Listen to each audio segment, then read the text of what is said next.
If you thought that Daddy05 was the worst parents on YouTube, you'd be dead wrong. Nothing compares to Ruby Franke, the mom from 8 Passengers, who did some of the most horrific things to her kids as a form of punishment. From making her oldest son sleep on a beanbag for 7 months for a silly prank he pulled, to making her 6-year-old daughter starve in school because she didn't make her own lunchbox. She said that Eve did not pack a lunch today, and can I bring a lunch over to the school? This happens quite often when you're raising children, because I know that her teacher is uncomfortable with her being hungry and not having a lunch, and it would ease her discomfort if I came to the school with a lunch. But I responded and just said Eve is responsible for making her lunches in the morning, and she actually told me she did pack a lunch. So the natural outcome is she's just going to need to be hungry. Ruby making her kids starve as a form of punishment was unfortunately something they'd experience quite often, as there's multiple clips that can be found online where she said her kids are basically starving. I'm only gonna say it one more time, and then you're gonna lose the privilege to eat dinner. Can I give you some breakfast? You don't need food. And my kids are literally starving. I hesitate to say this because it's gonna sound like I'm like a mean barbarian, but I told the kids, I said, I'm not even gonna let you eat breakfast until you get your chores done. Unless you find a friend who's willing to share some of their food with you, I don't think you're gonna be able to eat. But sadly, this is just the tip of the horrible things she has done to her kids. On August 30th, 2023, Ruby Franke will be arrested after her son escaped and asked a nearby neighbor to call the police. He was found emaciated and malnourished with open wounds and duct tape around the extremities. Tell me exactly what's happened. I just had a 12-year-old boy show up here at my front door asking for help. And he's said he just came from a neighbor's house. He's emaciated, he's got tape around his leg, he's hungry, and he's thirsty. He has duct tape around each ankle. Yeah, there's sores around them. Oh, and he has them around his wrists as well. Okay, this boy has been... This kid has obviously been... I think he's been detained. He's obviously covered in wounds. The family vlogging channel was created in early 2015 by Ruby and Kevin Franke under the name 8 Passengers. They'd post videos of their life as a family with 6 kids, showcasing their routines, vacation, and offering parental advice. They became quite successful, growing a massive audience. At its peak in 2020, the channel had around 2.5 million subscribers and over 1 billion views. However, the audience started to express their concerns over Ruby's harsh parenting style. Viewers noticed a pattern of punishment that could be considered abusive. In one video, Ruby threatened one of her younger daughter that she'd cut the head off her stuffed animal if she misbehaved again. If you cut one more thing in my house, I'm going to take the scissors, look at me, and I'm going to cut its head off. This is practically the equivalent of saying you will lose your best friend as a kid, because in a child's mind, a toy is their best friend or something they are attached to. Something disturbing I found while researching was a clip of Ruby saying that while one of her kids was praying, she said, "Dear Heavenly Father, please help me to survive." My daughter was saying her prayers. Eve, she was 6 years old at the time. And she was saying her prayers, and she said the cutest thing. I thought it was so cute.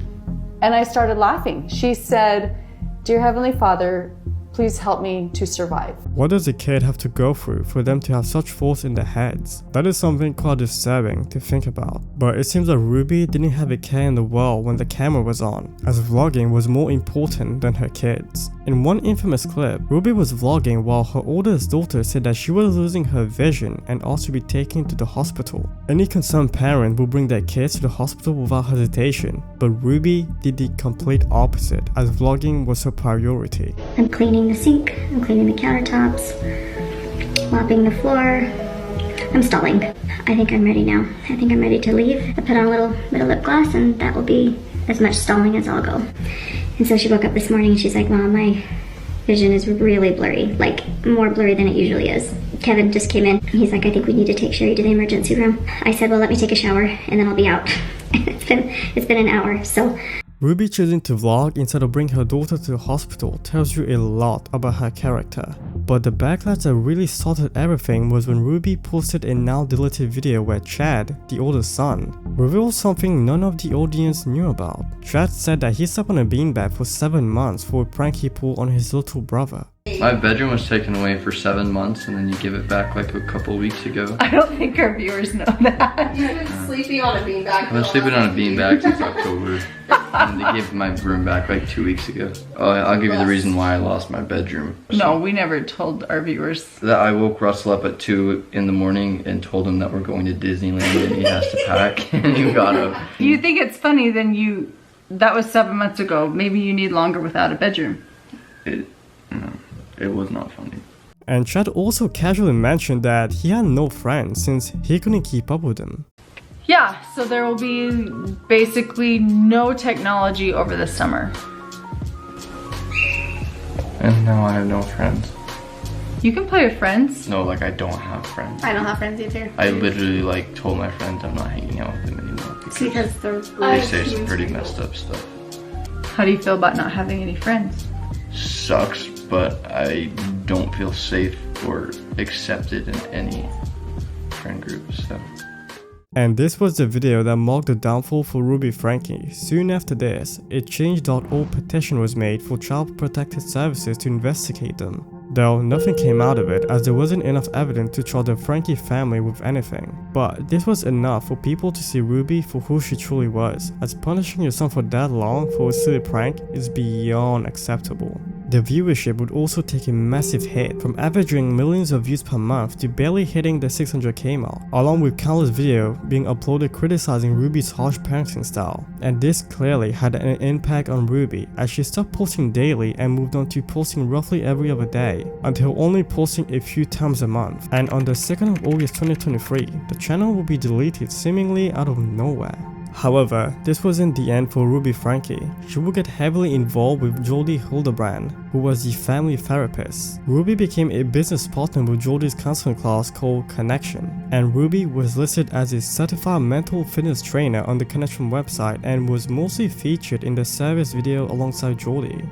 But meeting Jodie was probably the worst thing that could have happened, as this is where things took a dark turn. 4 weeks after the channel was deleted, one of Ruby's youngest son climbed out of the window of Jodie Hildebrand's house and ran to a nearby neighbor to ask for help. As I mentioned previously, documents showed that the boy was malnourished and had deep laceration from being tied up with ropes. And upon searching Jodie's home, they discovered that the boy wasn't the only one there. They found his sister later that day, and she was also found in a similar state. And Ruby Franke would be arrested shortly after.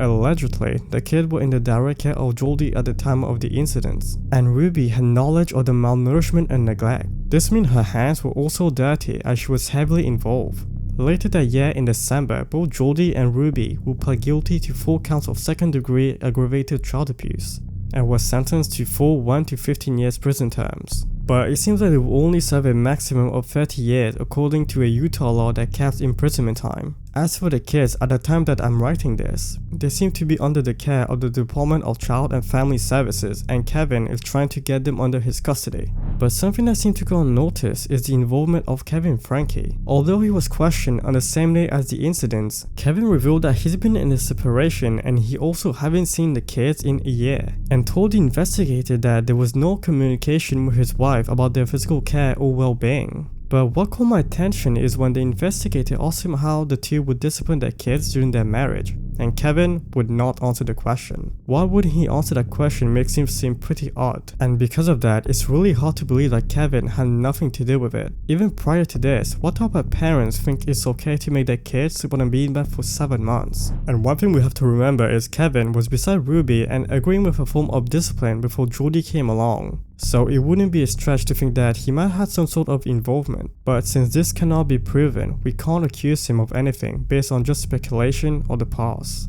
The main important thing is that Ruby Franke and Jodie Hildebrand are finally behind bars where they belong. No kids should have to go through this, and sadly enough, this is probably going to affect them later on in their adult life. But let's hope that I'm wrong and they overcome this. Being a parent is a privilege, and as someone once said, all kids deserve to have parents, but not all parents deserve to have kids.